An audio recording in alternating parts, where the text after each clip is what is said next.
Hello everyone, मैं वैभव सिंह आप सबका स्वागत करता हूं मार्गदर्शन शिक्षा के यूट्यूब चैनल पे। आशा है आप सब लोग ठीक होंगे, अपनी तबीयत का ख्याल रख रहे होंगे। तो चलिए आज की वीडियो शुरू करते हैं बिना किसी देरी के।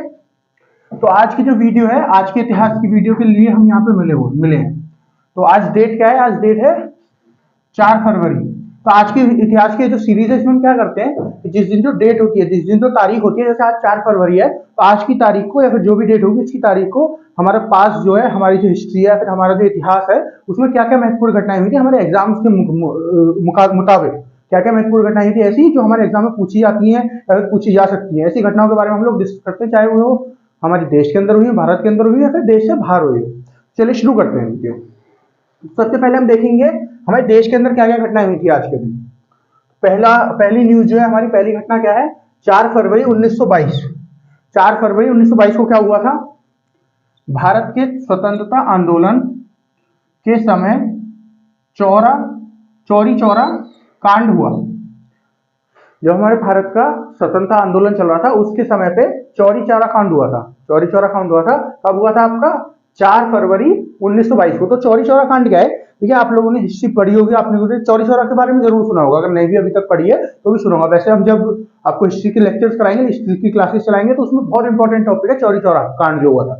तो क्या हुआ था चौरी चौरा कांड में कि बहुत सारे किसान और मतलब आसपास में जितने भी लोग थे है ना, इंडियंस जो भारतीय लोग थे, वो सब प्रोटेस्ट कर रहे थे। किसके खिलाफ प्रोटेस्ट कर रहे थे? उसके खिलाफ प्रोटेस्ट कर रहे थे। एक तो उस टाइम पे गांधी जी का असहयोग आंदोलन चल रहा था। इंग्लिश में बोलो तो नॉन कॉपरेशन मूवमेंट चल रहा था और हिंदी में बोलो तो असहयोग आंदोलन चल रहा था गांधी जी का। उसके लिए भी सब जुड़े हुए थे, उसके लिए भी सब प्रोटेस्ट कर रहे थे, है ना। उसका प्रोटेस्ट मतलब विरोध कर रहे थे, है ना। इस आंदोलन का विरोध नहीं, इस आंदोलन का सपोर्ट कर रहे थे। जो ये आंदोलन जिस चीज का विरोध कर रहा था उस चीज का विरोध कर रहे थे। ये आंदोलन किस चीज का विरोध कर रहा था वो मैं भी आपको बताऊंगा। पहले चौरी चौरा के बारे में आपको बता दूं, फिर उस सबका भी विरोध कर रहे थे। दूसरी एक और चीज थी कि जो चौरी चौरा इलाका था ना, यहाँ पे एक बाजार लगता था। क्या नाम था? गौरी बाजार। उस बाजार का नाम था गौरी बाजार। तो वहां पे जो चीजों की, जो खाने की चीज थी और भी सामान मिलता था, उसका प्राइस बहुत ज्यादा बढ़ा हुआ था, मतलब बहुत महंगी मिल रही थी। तो उस चीज के खिलाफ भी कर रहे थे। और दूसरा ये जो मार्केट थी, कौन सी मार्केट आपको मैंने बताई, कौन सा बाजार बताया? गौरी बाजार। तो गौरी बाजार में जो है लिकर बहुत ज्यादा मिलने लगी थी। लिकर मतलब जो शराब होती है, शराब जो है बहुत ज्यादा बिकने लगी थी। तो इन सब चीजों के खिलाफ जो है प्रोटेस्ट करने के लिए लोग जुड़े। तो जुड़े कब? लोग जुड़े थे आपके 2 फरवरी को। सबसे पहली बार जुड़े थे 2 फरवरी को। ये चौरी चौरा कांड कब हुआ था? ये हुआ था 4 फरवरी को। अभी हम थोड़ा सा पीछे गए 2 फरवरी को।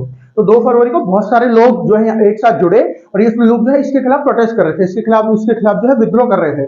तो क्या हुआ कि यहाँ पे जो पुलिस वाले थे, जो चौरी चौरा जो जगह थी, यहाँ पे जो लोकल पुलिस वाले थे, उन्होंने क्या किया, इन लोगों को जब ये नहीं मान रहे थे उनकी बात, तो लगातार प्रोटेस्ट करते जा रहे थे, पुलिस वालों की बात नहीं मान रहे थे, इन पे पहले तो लाठीचार्ज किया, इनकी पिटाई की लाठी से, है ना। फिर उसके बाद बहुत सारे लोगों को अपने मतलब पुलिस स्टेशन में भी डाल दिया, पकड़ के अरेस्ट कर लिया बहुत सारे लोगों को। उसके खिलाफ क्या हुआ कि उसके खिलाफ बहुत सारे लोग जो है, बहुत सारे लोगों को अच्छा नहीं लगा। तो उसके बाद फिर 4 फरवरी को बहुत बड़ी एक पूरा क्राउड आया, बहुत सारे प्रोटेस्टर्स आए, बहुत सारे लोग जुड़े। करीबन 2000 से आपके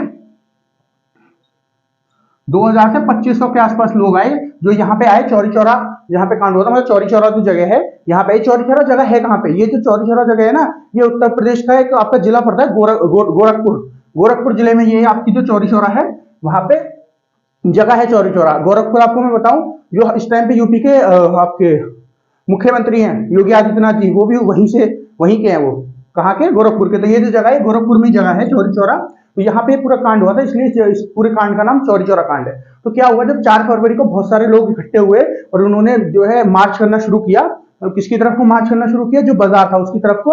इन्होंने पूरा प्लान बनाया था कि क्या करना है, आज जो है लिकर वाली, जो है शराब वाली दुकान है, उसको हटा के फेंक देना है, वहां से उखाड़ के फेंक देना है। तो ये लोग सब जा रहे थे, तो इनको रोकने के लिए पुलिस वाले आए, पूरे पुलिस वालों की पूरी बटालियन आई और उन्होंने बहुत बार रोकने की कोशिश करी, ये लोग नहीं रुके। फिर इन्होंने क्या किया, इन्होंने हवा में फायरिंग करी, पुलिस वालों ने हवा में फायरिंग करी। एक वार्निंग फायर होती है ना, हवा में जो की जाती है बताने के लिए, चेतावनी देने के लिए, पीछे चले जाओ वरना हम आपके ऊपर फायर कर देंगे। और जब उन्होंने हवा में फायर करी पुलिस वालों ने, तो ये जो पूरी प्रोटेस्ट की, ये जो सारे लोग थे, ये पूरा क्राउड था, ये बहुत और ज्यादा अहिंसक हो गया और इसने नीचे से पत्थर उठा के मारने शुरू कर दिए जो पुलिस वाले थे उनके। और उसमें सब चीज से बचने के लिए पुलिस वालों ने ओपन फायरिंग कर दी। जो पूरे लोग थे, जो मैंने आपको बताया 2000 से 2500 के आसपास लोग थे, इनके ऊपर सीधी ओपन फायरिंग शुरू कर दी। और जब ये सब हुआ तो उसकी वजह से थोड़ी देर के लिए तो शांत हुआ, लेकिन जैसे पुलिस वाले थोड़े शांत हुए, उन्होंने गोली चलानी कम करी, सब लोगों ने उनको घेर लिया और पीछे तक जो पुलिस स्टेशन था वहां तक ले गई और इनको पुलिस स्टेशन के अंदर बंद करके और पूरे जो पुलिस स्टेशन था उसमें आग लगा दी, है ना।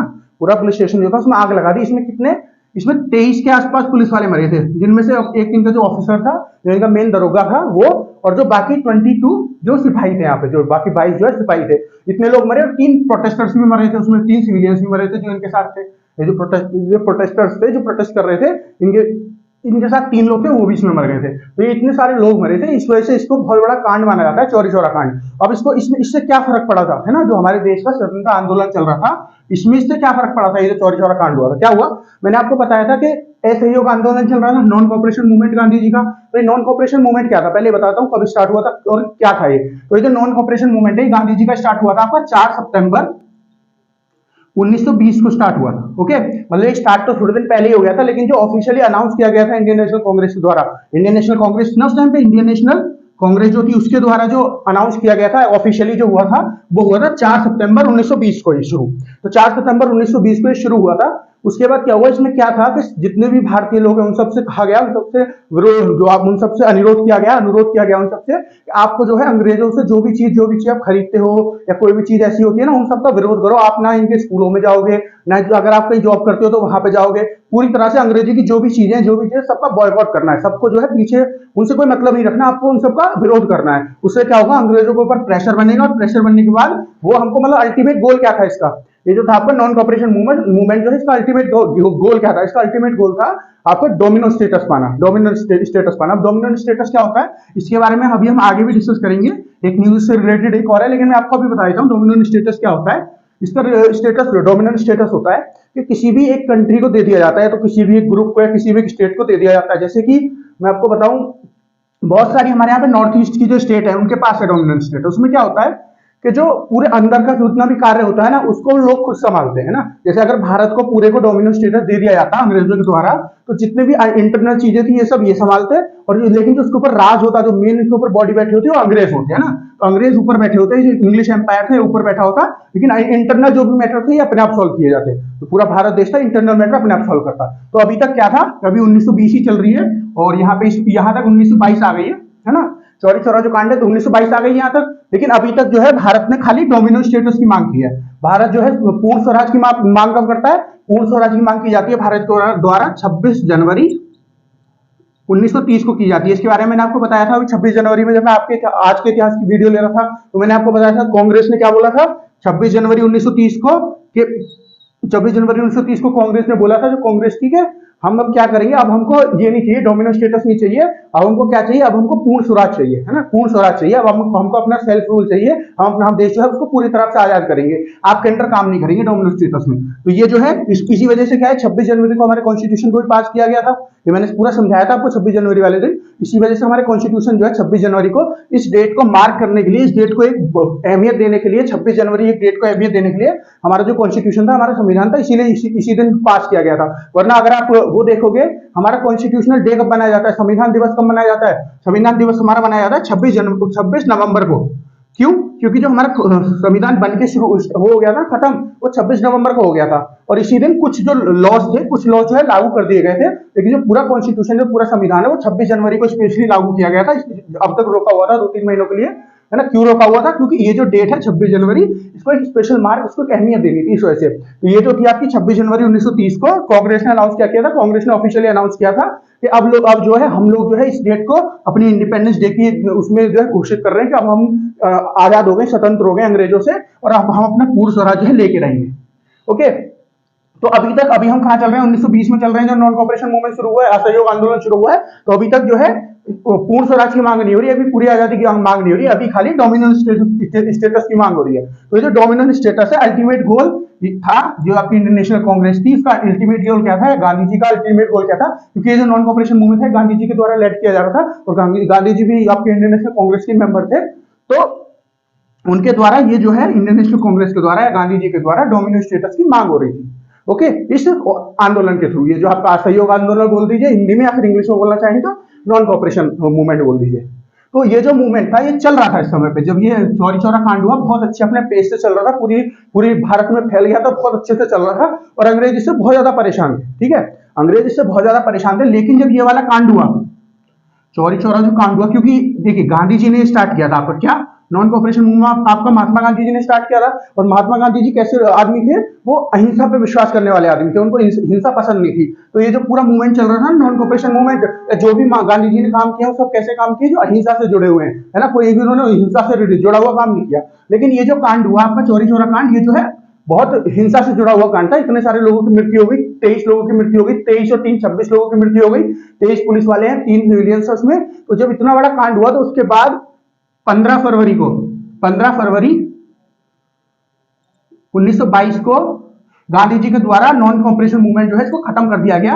ये कह के खत्म कर दिया गया, मतलब स्टॉप कर दिया गया। ये कह दिया गया कि देखिए ये जो ये कांड हुआ है ना चौरी चौरा का, ये जो एक अहिंसा, जो एक हिंसा से भरा हुआ कांड हो गया, हिंसा से भरा हुआ, ये कहीं हमारा जो मूवमेंट चल रहा है, असहयोग आंदोलन जो चल रहा है, इसको भी तबाह ना कर दे, है ना।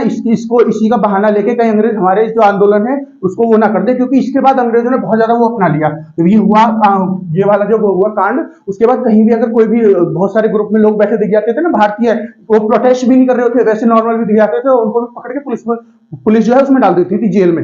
इस वजह से गांधी जी ने ये जो आंदोलन है इसको खत्म कर दिया और ये कहा कि अभी आंदोलन खत्म हो गया, बाद में देखेंगे चलाएंगे कि नहीं चलाएंगे, लेकिन अभी ये फिलहाल के लिए खत्म हो गया है। क्योंकि ये जो है अब जो हमारा जो आंदोलन है इसको अंग्रेज खराब करने के चक्कर में लगे हुए हैं और इसको चौरा चौरी कांड से जो है जोड़ रहे हैं बात। ओके, तो इस वजह से ये जो आंदोलन है इसका ये खत्म हो गया था यहाँ पे। तो इस यही जो है यही इंपॉर्टेंस है, चौरा चौरी जो आपका कांड है इसकी यही इंपॉर्टेंस है। आज के दिन ये हुआ था 4 फरवरी 1922 को, और इसने जो है ये जो आपका था नॉन कॉपरेशन मूवमेंट या फिर आप कह दो असहयोग आंदोलन जो गांधी जी का है, इसको बंद करवाने में सबसे बड़ी भूमिका, मतलब अहम इसी की भूमिका थी सारी की सारी, इसकी चौरी चौरा कांड। इस वजह से ये बहुत ज्यादा इंपॉर्टेंट है। आप जब पढ़ोगे ना चौरी चौरा कांड के बारे में तो सबसे इंपॉर्टेंट मतलब बहुत इंपॉर्टेंट घटना है चौरी चौरा कांड, और इससे बहुत सारे क्वेश्चन पूछे जाते हैं, कब हुआ था, क्यों हुआ था, कैसे हुआ था। अगर आप देखोगे, अगर एनसीईआरटी आप उठाओगे तो एनसीईआरटी में भी इसके लिए स्पेशल मेंशन है चौरी चौरा कांड के लिए। ओके, तो ये जो चौरी चौरा कांड है आज के दिन हुआ था 4 फरवरी 1922 को।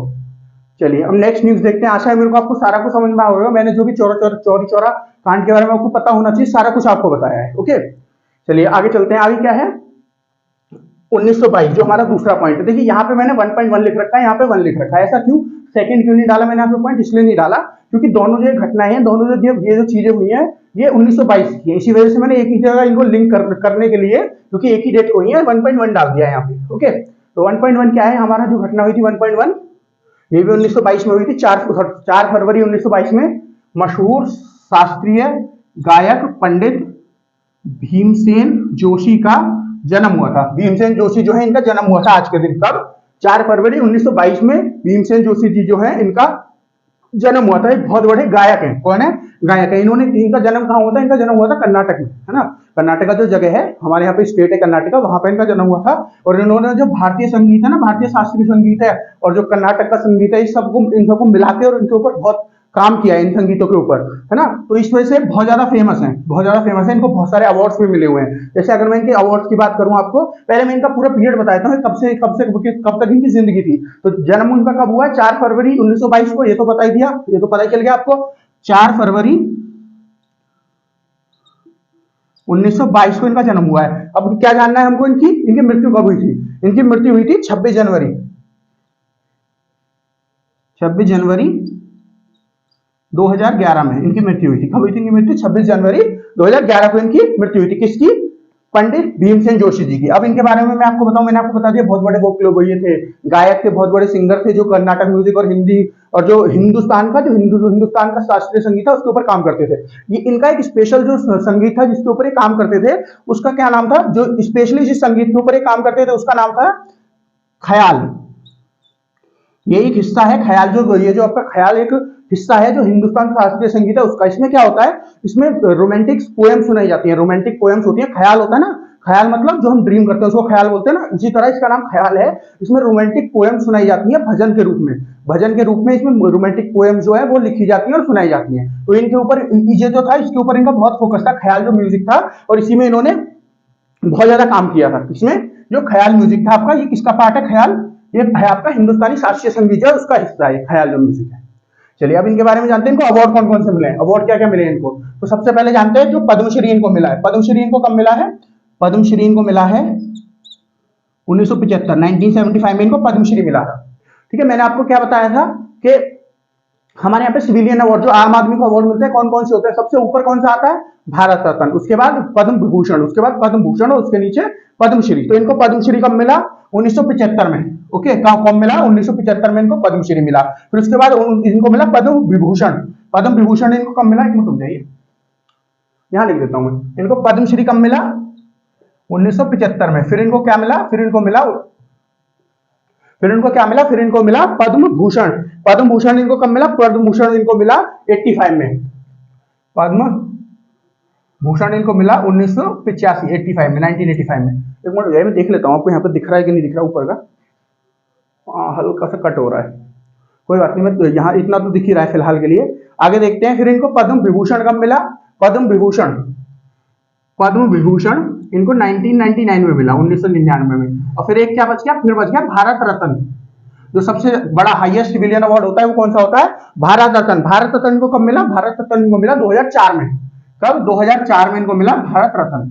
तो ये इनको चारों अवार्ड मिले, जो भी सिविलियन अवार्ड होता है ना हमारे, हाईएस्ट सिविलियन अवार्ड सबसे ऊपर भारत रत्न, वो इनको 2004 में मिला है। फिर उसके बाद पद्म विभूषण, वो इनको 1999 में मिला है। फिर पद्म भूषण, उसके नीचे आता है पद्म विभूषण के नीचे पद्म भूषण, वो इनको 1985 में मिला है। और उसके बाद आता है पद्मश्री, जो इनको मिला है 1975 में। फिर इनके और वैसे तो इनको बहुत सारे अवार्ड मिले हैं, लेकिन जो बहुत प्रोमिनेंट अवार्ड है, जो बहुत बड़े बड़े अवार्ड है, जो एग्जाम्स में पूछे जा सकते हैं, वो मैं आपको यहाँ पे मेंशन कर रहा हूँ। जैसे इनको एक अवार्ड मिला है आपका संगीत नाटक अकेडमी फेलोशिप अवार्ड। संगीत नाटक अकेडमी फेलोशिप अवार्ड, ये एक इनको अवार्ड मिला था। ये जो है गवर्नमेंट ऑफ इंडिया के द्वारा अवार्ड दिया जाता है। ये अवार्ड कब मिला था इनको, 1999 में। 1999 में इनको और कौन सा अवार्ड मिला था, 1999 में इनको मिला था पद्म विभूषण। और ये जो है आपका संगीत नाटक अकेडमी फेलोशिप अवार्ड, ये इनको कब मिला है, 1999 में। तो ये 4-5 अवार्ड हैं जो इनको बहुत प्रोमिनेंट अवार्ड मिले हैं, जिनके बारे में आपसे पूछा जा सकता है। बाकी मैंने आपको बता दिया कि किसके बारे में, पंडित भीमसेन जोशी के बारे में। चलिए नेक्स्ट न्यूज देखते हैं। नेक्स्ट क्या है, नेक्स्ट है आपकी 4 फरवरी 1938 को क्या हुआ था, देश के मशहूर कथक कलाकार बिरजू महाराज का जन्म। तो जो कथक डांस होता है ना, उस कथक डांस के जो कलाकार थे बिरजू महाराज। सबसे बड़ा नाम जो कथक डांस में आता है किसका आता है, बिरजू महाराज का आता है। तो आज के दिन बिरजू महाराज जी का जन्म हुआ था। बिरजू महाराज जी का आज के दिन जन्म हुआ। तो कब जन्म हुआ इनका, 4 फरवरी 1938 को इनका जन्म हुआ। किसका, बिरजू महाराज को। मृत्यु कब हुई, 16 जनवरी 1922 को। तो इनका जन्म कब हुआ, इनका जन्म तो आज के दिन हुआ है 4 फरवरी 1938। और इनकी मृत्यु कब हुई है, इनकी मृत्यु हुई है 16 जनवरी 2022 को। कब, 16 जनवरी, मतलब अभी भी इनकी मृत्यु हुई है साल भर पहले, 1922 को इनकी मृत्यु हुई है। ओके, तो बिरजू महाराज के बारे में मैंने आपको बता दिया। बहुत बड़े कथक के डांसर थे, सबसे बड़े जो इंडिया में, भारत में सबसे बड़े कथक के डांसर थे वो यही थे, बिरजू महाराज जी। फिर इनके अंदर और भी बहुत सारी क्वालिटी थी, और भी बहुत सारे फील्ड में काम करते थे। जैसे बहुत बड़े सिंगर भी थे, है ना, सिंगर भी थे बहुत बड़े। जो भारतीय शास्त्रीय संगीत है ना, उसमें ये बहुत सारी जो है इन्होंने गाने गाए हैं, वोकलिस्ट भी थे ये वहां पे, और जो कंपोजर भी हुआ करते थे गानों की। कौन, आपके बिरजू महाराज जी हैं। देखिए जो बिरजू महाराज जी है ना, ये लखनऊ से बिलोंग करते थे। इनके जो पूरा परिवार है ना, इनका पूरा परिवार जो है, सबका काम सब जो है कथक आपका नृत्य होता है, जो कथक आपका डांस होता है, वही उसी से रिलेटेड थे। सब जो जितने भी इनके घर वाले हैं, जैसे इनके जो चाचा जी थे, इनके जो ताऊ जी थे, इनके जो पिताजी थे, सब जो है, सब इनके परिवार को महाराज परिवार बोला जाता है, महाराज फैमिली बोला जाता है। क्यों, क्योंकि जो भी ऐसे कलाकार होते हैं कथक वगैरह के, और भी बहुत सारी चीजें होती हैं, उनके नाम के आगे उनके नाम के आगे महाराज लगा दिया जाता है। तो उनके नाम के आगे महाराज लगा दिया जाता है, तो इस वजह से इनके परिवार को महाराज परिवार बोला जाता था। ओके, और मैंने आपको बता दिया इनकी मृत्यु कब हुई थी। फिर इनको जो अवार्ड मिले उसके बारे में हम डिस्कस करेंगे। इनको क्या क्या अवार्ड मिले, इनको जैसे मिला है पद्मश्री और पद्म विभूषण मिला इनको। पद्म विभूषण इनको कब मिला है, पद्म विभूषण इनको सीधा मिला था 1986 में। इनको ये नीचे वाले नहीं मिले, पद्मश्री और पद्म भूषण, इनको सीधा पद्म विभूषण मिला था। कब, 1986 में। बार बार मेरा हाथ लग जा रहा है यहाँ पे, मिट जा रहा है यहाँ से। तो 1986 में इनको कौन सा मिला था, पद्म विभूषण। तो सबसे प्रोमिनेंट अवार्ड इनको मिला है, ठीक है। और भी इनको बहुत सारे अवार्ड मिले हैं, जैसे कि कालिदास सम्मान इनको मिला है। कालिदास सम्मान कौन देता है, कालिदास सम्मान आपकी मध्य प्रदेश की गवर्नमेंट देती है। जो मध्य प्रदेश हमारे यहाँ एमपी, उसी गवर्नमेंट देती है कालिदास सम्मान। ये जो कालिदास थे, कालिदास बहुत बड़े कवि थे ना, उन्हीं के सम्मान में अवार्ड दिया जाता है। चाहे कोई डांसर हो, सिंगर हो, ये भी शास्त्रीय चीजों में काम करता है, जैसे शास्त्रीय संगीत, शास्त्रीय नृत्य हो गया, जैसे कथक आपका शास्त्रीय नृत्य है ना, या फिर जो पोएट्स वगैरह होते हैं जो कहानी वगैरह लिखते हैं, पोएम्स वगैरह लिखते हैं, ड्रामा वगैरह लिखते हैं, उन सबको जो है अवार्ड दिया जाता है। कौन सा अवार्ड दिया जाता है? आपका कालिदास सम्मान। ये जो कालिदास सम्मान है कौन देता है? इसको देती है मध्य प्रदेश की गवर्नमेंट। ये इनको कब मिला? ये जो कालिदास अवार्ड था ये इनको 1987 में मिला था। कब? 1987 में। ठीक है, तो ये इनको कुछ प्रोमिनेंट जो बहुत बड़े बड़े अवार्ड थे, ये मैंने आपको इनके बारे में बता दिया। किसके बारे में? बिरजू महाराज के बारे में। चलिए आगे देखते हैं, आगे क्या बताना, आपके आगे क्या न्यूज है। 4 फरवरी 1973, 1973, 4 फरवरी 1973, 1973 को क्या हुआ? प्रसिद्ध गणितज्ञ सत्येंद्र नाथ बोस का निधन। तो ये जो सत्येंद्र नाथ बोस जी है, इनका निधन हुआ था आज के दिन। कब? 4 फरवरी 1973 को। तो सत्येंद्र नाथ बोस जी कौन है? देखिए, सत्येंद्र नाथ बोस जी ना बहुत इंपॉर्टेंट हमारे देश के थे, देश के आदमी थे, बहुत इंपॉर्टेंट। क्यों? क्योंकि एक तो बहुत बड़े मैथमेटिशियन थे, गणितज्ञ थे। मैथमेटिशियन मतलब, मैथमेटिशियन इंग्लिश में बोलो तो जो मैथ्स होता है उसके बहुत बड़े जो ज्ञानी होते हैं मैथ्स के, उनको मैथमेटिशियंस बोलते हैं। और एक बहुत अच्छे फिजिसिस्ट भी थे। ठीक है, इनका काम जो है फिजिसिस्ट, इन्होंने बहुत अच्छी अच्छी चीजें बताई हैं जो बहुत ज्यादा फेमस हुई है पूरी दुनिया में, है ना। किसने? सत्येंद्र नाथ बोस जी ने। हालांकि इनको कभी नोबेल प्राइज नहीं मिला, नोबेल प्राइज के लिए इनका नाम सजेस्ट किया गया था लेकिन इनको मिला नहीं। लेकिन इन्होंने जो थ्योरीज दी थी ना, उनके ऊपर बहुत सारे लोगों ने, उनके ऊपर बहुत सारे लोगों ने काम करके क्या किया है, बहुत सारे अवार्ड्स पाए इनके ऊपर। जो इनकी थ्योरी थी, जो इनकी सबसे फेमस थ्योरी है वो कौन सी है? वो इनकी थ्योरी है बोस आइंस्टीन से, आइंस्टीन के साथ मिलकर इन्होंने वो थ्योरी बनाई थी जो इनकी है बोस आइंस्टीन कंडेंसेशन। क्या है? Bose Einstein condensation. ये क्या है? देखिए, अगर मैं बात करूं, आपको जो मैटर होता है हमारा, उसकी 3 अवस्था होती है ना। कोई भी चीज होती है उसकी 3 अवस्था हमने पढ़ी होती है नॉर्मली। वैसे तो 5 होती है लेकिन हमने 3 जो है सबने नॉर्मली पढ़ी होती है। कोई भी अवस्था मतलब जो स्टेटेज ऑफ मैटर होती है, स्टेटेज ऑफ मैटर होती है ना, जैसे सॉलिड, लिक्विड, गैस होती है ना, सॉलिड, लिक्विड, गैस। फिर चौथी कौन सी होती है? प्लाज्मा। और फिर पांचवी कौन सी होती है? पांचवी आपकी होती है बोस आइंस्टीन कंडेंसेशन। ओके, तो ये जो जिसको इसने फाइंड किया था, ये जो आपकी स्टेज है कौन सी? बोस आइंस्टीन। ये जो आपकी स्टेट है बोस आइंस्टीन कंडेंसेशन, इसको किसने फाइंड किया था? इसको किसने निकाला था? इसके बारे में किसने बताया था? इसके बारे में बताया था सत्येंद्र नाथ बोस ने। लेकिन यहाँ पे आइंस्टीन का नाम भी जुड़ रहा है। आइंस्टीन तो बहुत बड़े साइंटिस्ट है, आप सबने इनका नाम सुना होगा, एल्बर्ट आइंस्टीन। तो देखिए, इनका नाम यहाँ पे क्यों जुड़ रहा है, देखिए मैं बताता हूँ। जब इन्होंने ये जो बोस आइंस्टीन कंडेंसेशन है, इसकी खोज की, तो इन्होंने इसको छापने की कोशिश करी अखबारों में। क्योंकि जो भी खोज करते हैं कोई भी साइंटिस्ट, पहले उसको अखबार में वो छापते हैं, उसके बाद फिर जब उसको और साइंटिस्ट पढ़ते हैं, जो आपके इनके डेली या वीकली न्यूज़पेपर होते हैं, ये साइंटिस्ट वगैरह के उसमें छापे जाते हैं, फिर उसके बाद वो पढ़ते हैं उसको, फिर वो बताते हैं ठीक है कि नहीं है। फिर उसके बाद जो डिस्कवरी आगे बढ़ती है ऐसे ऐसे। तो इन्होंने जब इसका खोज करी इसकी, तो इन्होंने बहुत सारे न्यूज़पेपर से बात करी, है ना। वहां पे इन्होंने बात करी यूएसए में कि हमारी ये न्यूज छाप दो, यूके वगैरह में। लेकिन इनकी न्यूज किसी ने नहीं छापी। जब इनको बहुत टाइम हो गया, बहुत समय हो गया करते करते, कोई इनकी न्यूज छाप नहीं रहा था। मतलब जो भी इनकी डिस्कवरी है, न्यूज जो भी आप बोलना चाहो, इनकी जो डिस्कवरी है इसको छाप नहीं रहा था। तो इन्होंने क्या किया, जो अपनी पूरी, जो भी इनका पूरा वो लिखा हुआ था ना, इन्होंने पूरा जो थ्योरी लिखी हुई थी, कैसे कैसे इन्होंने काम किया, क्या क्या काम किया, क्या क्या इन्होंने फाइंड किया है, उसको एक लेटर में बंद करके और इन्होंने आइंस्टीन के पास भेज दिया। ओके, जो आइंस्टीन साइंटिस्ट है इनके पास इन्होंने भेज दिया। फिर आइंस्टीन ने जब वो पढ़ी, उसके बाद वो इस चीज से इतने प्रसन्न हुए, इतने मतलब एकदम वो हो गए कि इतनी अच्छी चीज उन्होंने फाइंड की है। उसके बाद आइंस्टीन ने खुद इसको छपाया अखबारों में। ओके, और उसके बाद जो इन्होंने आइंस्टीन ने छपाया, देखिए आइंस्टीन ने देखिए ऐसा भी नहीं किया कि अगर चाहता कि आइंस्टीन चाहता था ऐसे भी कर सकता था, अपने नाम छपवा देता, किसको पता चल रही है ना। लेकिन आइंस्टीन ने उसको इन्हीं के नाम से छपवाया, बोस जी के नाम से, सत्येंद्र नाथ बोस जी के नाम से। तो उसी चीज को सम्मान देने के लिए सत्येंद्र नाथ बोस जी जो है, इन्होंने इसका नाम, जो ये आपकी स्टेट ऑफ मैटर थी, इसका नाम क्या रख दिया? इसका नाम इन्होंने बोस आइंस्टीन कंडेंसेशन रख दिया। अब ये बोस आइंस्टीन कंडेंसेशन है क्या? देखिए, मैंने आपको 5 स्टेट्स ऑफ मैटर बता दी। 5 कौन कौन सी बता दी आपको मैंने? Solid, liquid, gas. अगर मैं हिंदी में बताऊं तो सॉलिड को तो ठोस कहते हैं, लिक्विड को शायद द्रव कहते हैं, और गैस का पता नहीं, मुझे सारे नहीं पता। तो सॉलिड, लिक्विड, गैस, और चौथी क्या बताई थी मैंने आपको? चौथी बताई प्लाज्मा। और ये जो फिफ्थ कौन सी है? Bose Einstein condensation. Bose Einstein condensation, Bose Einstein condensation. तो क्या है, देखिए सॉलिड पता होगा आपको, लिक्विड पता होगा, गैस आपको पता होगा। प्लाज्मा क्या होता है? देखिए, जब जो हमारी गैस होती है उसको एक लिक्विड फॉर्म में कन्वर्ट कर दिया जाता है ना थोड़ा सा, तो जो प्लाज्मा होता है वो बन जाता है। फिर क्या होता है, जो आपका ये होता है बोस आइंस्टीन कंडेंसेशन में क्या होता है, जब गैस को बहुत ज्यादा फ्रीज कर दिया जाता है ना, जब गैस को बहुत ये मैंने गलत बोल दिया, गर्म नहीं किया जाता, जब फ्रीज किया जाता है गैस को ना, तो बनता है प्लाज्मा। ओके, पर जब गैस को बहुत ज्यादा हाई टेम्परेचर पे, एकदम एब्सोल्यूट जीरो टेम्परेचर पे जो है वो किया जाता है, फ्रीज किया जाता है। एब्सोल्यूट जीरो टेम्परेचर क्या होता है, -273 केल्विन। केल्विन क्या है, एसआई मान होता है या फिर एसआई यूनिट होती है किसकी, टेम्परेचर की। जो आपका टेम्परेचर होता है उसकी एसआई यूनिट क्या होती है, केल्विन। तो -273 केल्विन पे जब इसको वो किया जाता है फ्रीज, तो एक नई उसमें कन्वर्ट हो जाता है, नई फॉर्म में जो भी कोई मैटर होगा उसमें जो भी गैस होगी वो, उसको क्या बोलते हैं, उसको बोलते हैं आपका बोस आइंस्टीन कंडेंसेशन। इसमें क्या होता है देखिए, अगर मैं आपको बताऊं तो हम लोगों ने पढ़ा है कि जो सॉलिड होता है उसमें जो भी एटम्स होते हैं वो बहुत पास पास होते हैं, है ना।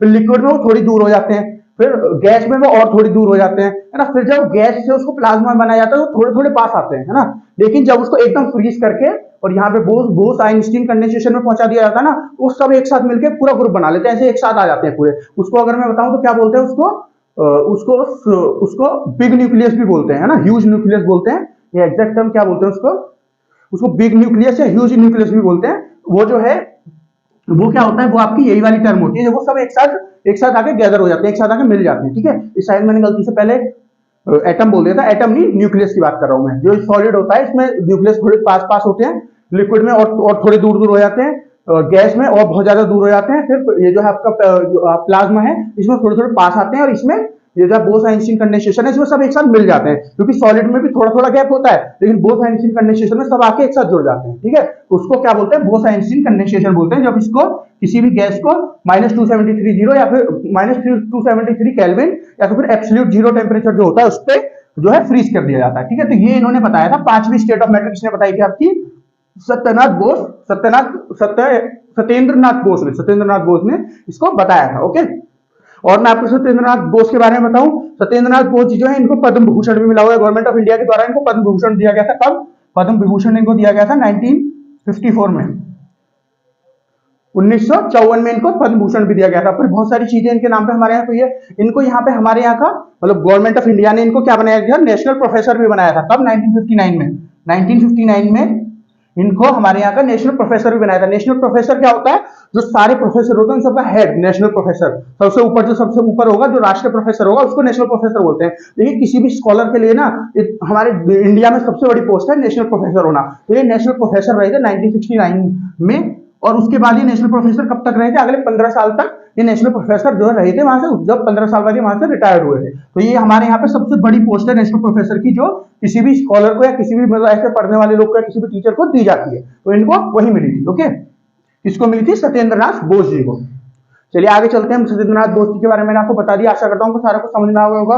मैंने जो इनकी खोज थी, बहुत जो सबसे इंपॉर्टेंट खोज थी, पांचवी स्टेट की मैटर, वो भी मैंने जो अवस्था होती है, स्टेट मतलब अवस्था जो होती है किसी मैटर की, उसके बारे में मैंने आपको बता दिया। पांचवी किसने करी थी, क्या नाम था उसका, बोस आइंस्टीन कंडेंसेशन। कैसे कैसे वो होती है, बनती है, वो मैंने आपको बता दिया। और बाकी सब जो स्टेट होती है मैटर की, वो भी आपको बता दी। चलिए आगे चलते हैं हम, नेक्स्ट न्यूज देखते हैं। नेक्स्ट क्या है, 4 जनवरी 1976, 1976, 4 जनवरी 1976 को क्या हुआ, लोकसभा को 1 साल के लिए बढ़ा दिया गया। देखिए कब की बात हो रही है, 1976 की, 76 की, 76 की। तो 75 76 है ना, फिर 77 होती है। तो जो ये कौन सा समय है, हमारे देश का कौन सा समय है 1976। देखिए मैंने आपको पहले ही बताया था कई बार कि हमारे देश में इमरजेंसी आपातकाल लगाया गया था इंदिरा गांधी के द्वारा। इंदिरा गांधी जी के द्वारा जो आपातकाल लगाया गया था हमारे यहाँ पे, कब से कब तक लगा था आपातकाल, जो इमरजेंसी हमारे यहाँ पे इंदिरा गांधी जी के द्वारा लगाई गई थी, वो लगी थी 1975, 1975 से 1977, 1977 तक। तो ये उसी के बीच का समय है 1976। तो यहाँ पे लोकसभा का 1 साल बढ़ाया गया है। क्या, क्यों बढ़ाया गया है, देखिए जो लोकसभा होती है ना, हमारी लोकसभा कौन सी होती है, जो जहां पे हमारे जो डायरेक्टली इलेक्टेड लोग होते हैं वो बैठे होते हैं, जहां पे प्रधानमंत्री बैठे होते हैं, जो पावर में हमारे एमपी होते हैं, वो जो बैठे होते हैं, वो कहां बैठे होते हैं, आपके लोकसभा में। 2 हाउस होते हैं हमारे पार्लियामेंट के, एक लोकसभा एक राज्यसभा। वैसे हमारी पार्लियामेंट किस किस से मिलकर बनती है, देखिए आर्टिकल 79, हमारे कॉन्स्टिट्यूशन का आर्टिकल 79 क्या कहता है, पार्लियामेंट जो है 3 चीजों से मिलकर बनती है। किन किन 3 चीजों से, Lok Sabha plus Rajya Sabha plus president, ठीक है। तो जो ये जो 2 हाउस हैं, लोकसभा राज्यसभा, तो राज्यसभा कौन सा हाउस होता है, राज्यसभा हमारे यहाँ पे हायर जो अपर हाउस बोला जाता है, ठीक है। लोकसभा को, सॉरी राज्यसभा को अपर हाउस बोला जाता है, अपर हाउस लोकसभा, और राज्यसभा को लोअर हाउस। ओके, तो जो राज्यसभा इसमें क्या होता है, इसमें इनडायरेक्टली इलेक्टेड लोग आते हैं। इनडायरेक्टली इलेक्टेड का मतलब जो हम लोग, मतलब जो हम नॉर्मल आदमी हम वोटिंग करते हैं ना, तो जिन जिन लोगों को हम स्टेट के लिए चुनते हैं, विधानसभा के लिए चुनते हैं। विधानसभा कहां पे होती है, जैसे लोकसभा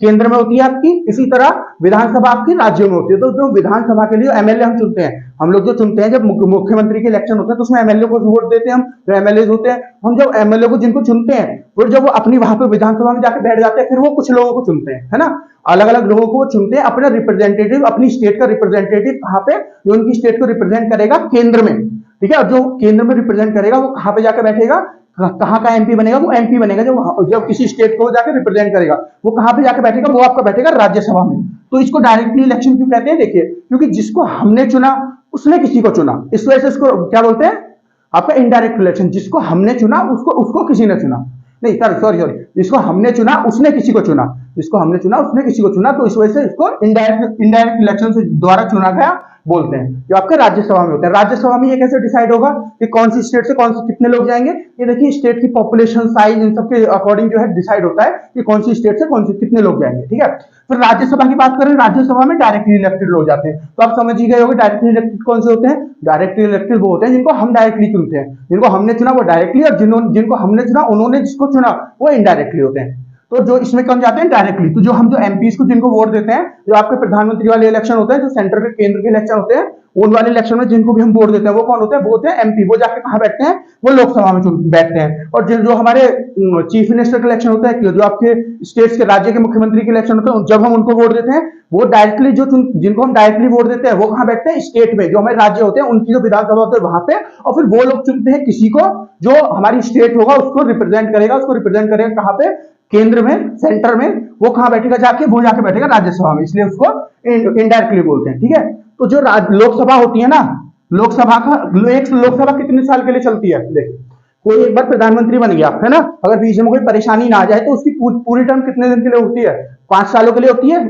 एक आदमी प्रधानमंत्री 5 सालों के लिए बनता है, अगर बीच में सरकार गिर जाए, कुछ हो जाए, वो एक अलग चीज है, लेकिन 5 साल के लिए बनता है कोई भी प्रधानमंत्री। तो जो हमारी लोकसभा होती है इसकी टर्म क्या होती है, कितने साल के लिए होती है, इसकी टर्म होती है 5 साल, इसकी टर्म होती है 5 साल।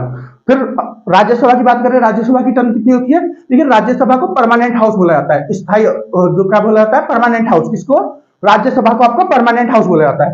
जो राज्यसभा है इसको बोला जाता है परमानेंट हाउस।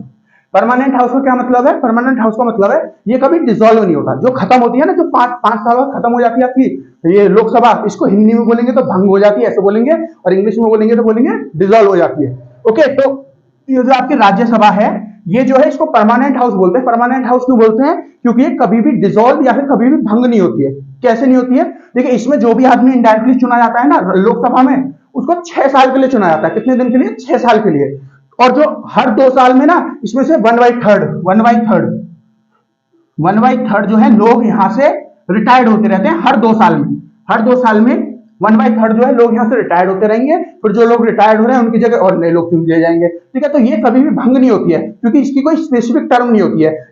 इसमें राज्यसभा की कोई टर्म नहीं होती है। जैसे लोकसभा की 5 साल की टर्म होती है, 5 साल बाद इसको भंग होना ही है ना। बाकी यहाँ पे जैसे 1 साल बढ़ाई गई है, जो हम न्यूज बता रहा हूं मैं आपको, इसमें क्यों कैसे बढ़ाई गई थी ये भी आपको बताऊंगा। बढ़ा भी जा सकती है, लेकिन जो नॉर्मल कंडीशंस होती है उसमें 5 साल के लिए इसकी टर्म होती है लोकसभा की। लेकिन राज्यसभा की कोई टर्म नहीं होती है। राज्यसभा के जो लोग होते हैं उनकी टर्म होती है, उनकी क्या होती है, 6 साल की टर्म होती है उनकी। तो 6 साल की इनकी टर्म होती है। जो लोकसभा में जो भी इनडायरेक्टली लोग चुने जाते हैं, जो भी आपके एमपी चुने जाते हैं इनडायरेक्टली, और यहाँ पे राज्यसभा में हर 2 साल में 1/3 ऑफ लोग जो हैं वो रिटायर्ड होते चले जाएंगे। 1/3 जो लोग हैं वो रिटायर्ड होते चले जाएंगे। अब यहाँ पे लोग कितने कितने होते हैं, मतलब सीट कितनी कितनी होती है ना, जितनी सीट होंगी उतने तो लोग होते हैं। तो अगर मैं बात करूं आपकी राज्यसभा की, यहाँ पे 250 सीट होती है। कितनी होती है, 250 सीट। प्रेजेंटली मेंबर की बात नहीं कर रहा, टोटल जो सीट है उतनी है 250 है, जिसमें से 12 जो है प्रेजेंटली, तो 145 है जो यहाँ पे मेंबर बैठते हैं। तो 12 जो लोग हैं वो नॉमिनेट किए जाते हैं। नॉमिनेट का मतलब 12 जो लोग हैं वो जनता के द्वारा नहीं चुने जाते, वो किसी और के द्वारा चुने जाते हैं। जो बाकी लोग, मतलब जनता के द्वारा तो ये 250 भी नहीं चुने जाते, मतलब जो बाकी बचे वो भी जो है इनडायरेक्टली इलेक्टेड होते हैं राज्यसभा में। लेकिन जो ये इनडायरेक्टली इलेक्टेड होते हैं ना, ये भी इनडायरेक्टली इलेक्टेड नहीं होते हैं। 250 में से 12, ये 12 कौन चुनता है, ये 12 हमारे प्रेसिडेंट चुनते हैं। जो हमारे राष्ट्रपति है वो चुनते हैं, अलग अलग फील्ड में, किसी कला की फील्ड में या और किसी फील्ड में जो हमारे राष्ट्रपति है 12 लोगों को चुनते हैं। जैसे मैं आपको एग्जांपल दूं, जैसे कौन गया है हमारे यहाँ पे कला के फील्ड में से किसमें, जैसे सचिन तेंदुलकर जी जो क्रिकेटर हैं, वो तो कभी इलेक्शन लड़े नहीं है ना, ना तो किसी पार्टी में, फिर भी वो हमारे यहाँ जो है इसके राज्यसभा के मेंबर रहे। लता मंगेशकर जी भी किसी पार्टी में कभी नहीं रही, लेकिन वो फिर भी राज्यसभा की मेंबर रही है। क्यों? क्योंकि वो चुनी गई है किसके द्वारा, प्रेसिडेंट जो है हमारा, प्रेसिडेंट के द्वारा वो चुनी गई है इन 12 मेंबर्स में, है ना, जो 12 मेंबर नॉमिनेट किया जाता है प्रेसिडेंट के द्वारा राज्यसभा में, क्योंकि वो एमपी जो बनी है कहां के बने, सचिन तेंदुलकर जी भी और लता मंगेशकर जी भी, है ना, जैसे जावेद अख्तर भी यहीं से चुने गए। तो वो जो है कहां पे चुने गए, वो कहां पे बैठते हैं, कहां के एमपी है वो यहाँ पे राज्यसभा में बैठते हैं। जो ये 12 लोग नॉमिनेटेड किए जाते हैं हमारे प्रेसिडेंट के द्वारा, राष्ट्रपति के द्वारा, वो यहाँ पे बैठते हैं। जो 12 लोग हैं, तो 250 में से 12 चुने जाते हैं किसके, प्रेसिडेंट के द्वारा, और बाकी जो बच गए 238 बच गए ना, हाँ 238 जो बच गए वो किसके द्वारा चुने जाते हैं, वो इनडायरेक्टली इलेक्शन के द्वारा चुने जाते हैं, जिन लोगों को हमने चुना है जो स्टेट के विधानसभा में बैठे हैं। ओके, फिर वहीं पे अगर बात करें राज्य, ये जो लोकसभा है, यहाँ पे टोटल कितने मेंबर होते हैं, यहाँ पे टोटल मेंबर होते हैं आपके 553। कितने, फिलहाल कितने, 553 टोटल मेंबर होते हैं इसके, है ना। तो जो सारे के सारे हमारे द्वारा चुने जाते हैं ना, ये तो डायरेक्टली इलेक्शन है, तो जो सारे के सारे हमारे द्वारा चुने जाते हैं ये वो लोग हैं। ओके, 553 लोग। तो मैंने आपको लोकसभा राज्यसभा की टर्म बता दी, और मैंने आपको मेंबर्स वगैरह सारा कुछ बता दिया लोकसभा राज्यसभा के बारे में। और कुछ बता सकते हैं लोकसभा राज्यसभा के बारे में? नहीं, ये मैंने आपको बता दिया। फिर मैं इनके डिसॉल्व का बता रहा था आपको। हाँ, जो ये राज्यसभा है ये कभी डिसॉल्व नहीं होती, इसको परमानेंट हाउस बोलते हैं। इसको डिसॉल्व क्यों नहीं किया जाता कभी, जैसे लोकसभा को किया जाता है? देखिए मैं बताता हूँ। जब लोकसभा डिसॉल्व होती है ना, लोकसभा कब डिसॉल्व होती है, जब पूरे 5 साल हो जाते हैं, इलेक्शन होने वाले होते हैं, तो उससे पहले इसको डिसॉल्व किया जाता है। फिर उसके बाद इलेक्शन वगैरह होकर जब नई पार्टी चुन जाती है, नए प्रधानमंत्री चुन जाते हैं, उसके बाद इसको दोबारा शुरू किया जाता है, नया सेशन इसका शुरू किया जाता है। तो जितने समय के लिए बीच में ये भंग रही है, जितने समय के लिए बीच में भंग रही है, उस टाइम पे भी तो कोई होना चाहिए जो देश को संभाले। अब ऐसा तो है नहीं, मान लो इलेक्शन वगैरह सब कुछ प्रोसेस होकर निपटा 3-4 महीने में, तो 3-4 महीने तक ऐसा तो होगा नहीं कि हमारे देश को कुछ काम ही नहीं होगा, 3-4 महीने में हमारे देश को कोई ऑपरेट ही नहीं करेगा ऊपर से। तो वो जो होता है वो क्यों, वो कौन करता है इस टाइम पे ऑपरेट, जब ये सब भंग हो जाते हैं, प्रधानमंत्री से इस्तीफा देते हैं, ये सब हो जाता है, उस समय के लिए हमारे देश को जो ऑपरेट करता है। या फिर एक बात तो ये हो गई, दूसरी बात जो लोकसभा होती है इसके सेशंस होते हैं, कि विंटर सेशन हो गया, है ना, समर सेशन हो गया, ऐसे होते हैं ना, मानसून सेशन होता है ना, बजट सेशन होता है। जैसे अब इस टाइम पे बजट सेशन चल रहा है, बजट अभी आपका 1 फरवरी को दिया गया है, तो ये कुछ कुछ महीने के होते हैं, 6-6 महीने के बेसिकली होते हैं ज्यादातर, पर कुछ कुछ महीने के लिए चलते हैं सेशन, है ना। तो जब ये सेशन नहीं होते, जो बीच में सेशन नहीं होता, जब ये सेशन अर्जेंट कर दिए जाते हैं, मतलब हटा दिए जाते हैं, एडजेंट बोलते हैं इनको, है ना, इंग्लिश में इनको एडजेंट बोलते हैं, हटा दिए जाते हैं कुछ समय के लिए। उस टाइम पे हमारे देश को कौन चलाता है, हमारे देश को चलाती है राज्यसभा की। उस टाइम पर राज्यसभा होती है जो मेन बॉडी होती है, और ये हमारे देश को चलाती है। तो जो ऐसी कंडीशन आती है जब लोकसभा नहीं होती है अपनी पावर में, लोकसभा नहीं होती है, लोकसभा के लोग नहीं होते हैं, उस टाइम पे कौन चलाता है, आपकी राज्यसभा चलाती है। तो इसीलिए एक हाउस, एक हमारे यहाँ का बॉडी ऐसी है जिसको कभी भी डिसॉल्व नहीं किया जाता, क्योंकि किसी भी कंडीशन में अगर हमारे पास मान लीजिए लोकसभा नहीं है किसी भी वजह से, तो जो राज्यसभा है वो एक जो हमारी लीडर है उसका रोल कर सके, हमारे देश को संभाले, इसलिए ये कभी भी डिसॉल्व नहीं होती है। ओके, इसके जो लोग होते हैं वो जो है रिटायर्ड होते रहते हैं, हर 2 साल बाद 1/3 जो है लोग रिटायर्ड होते रहते हैं, और एक आदमी की जो वो होती है टर्म जो होती है वो 6 साल के लिए होती है। ओके, जो राज्यसभा होती है, जितने भी इसमें लोग चुने जाते हैं, क्योंकि जो पूरी सरकार बनती है, जितने भी एमए बनते हैं या फिर कोई अपोजिशन की सरकार बनी है, वो एक ही साथ बनती है, तो पूरे 5 साल में वो एक ही साथ खत्म हो जाती है। तो जो बीच में टाइम होता है उस टाइम पे डिसॉल्व हो जाती है, मतलब भंग हो जाती है, उस समय पर राज्यसभा काम करती है। ऐसे जो समय होते हैं, फिर किसी वजह से कोई सेशन नहीं हो रहा, कुछ नहीं हो रहा, उस समय पर राज्यसभा काम करती है आपकी।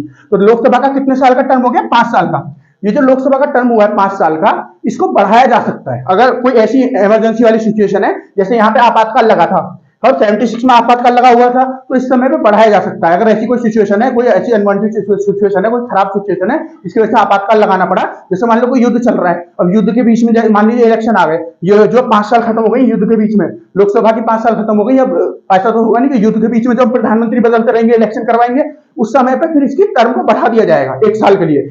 एक बार में 1 ही साल के लिए बढ़ा सकते हो आप। अगर आपको 2-3 सालों के लिए बढ़ानी है ना, तो एक बार में 1 ही साल के लिए, फिर वो 1 साल खत्म हो जाए फिर 1 साल के लिए बढ़ा लो, फिर वो खत्म हो जाए फिर 1 साल के लिए बढ़ा लो, लेकिन एक बार में 1 ही साल के लिए बढ़ाया जा सकता है।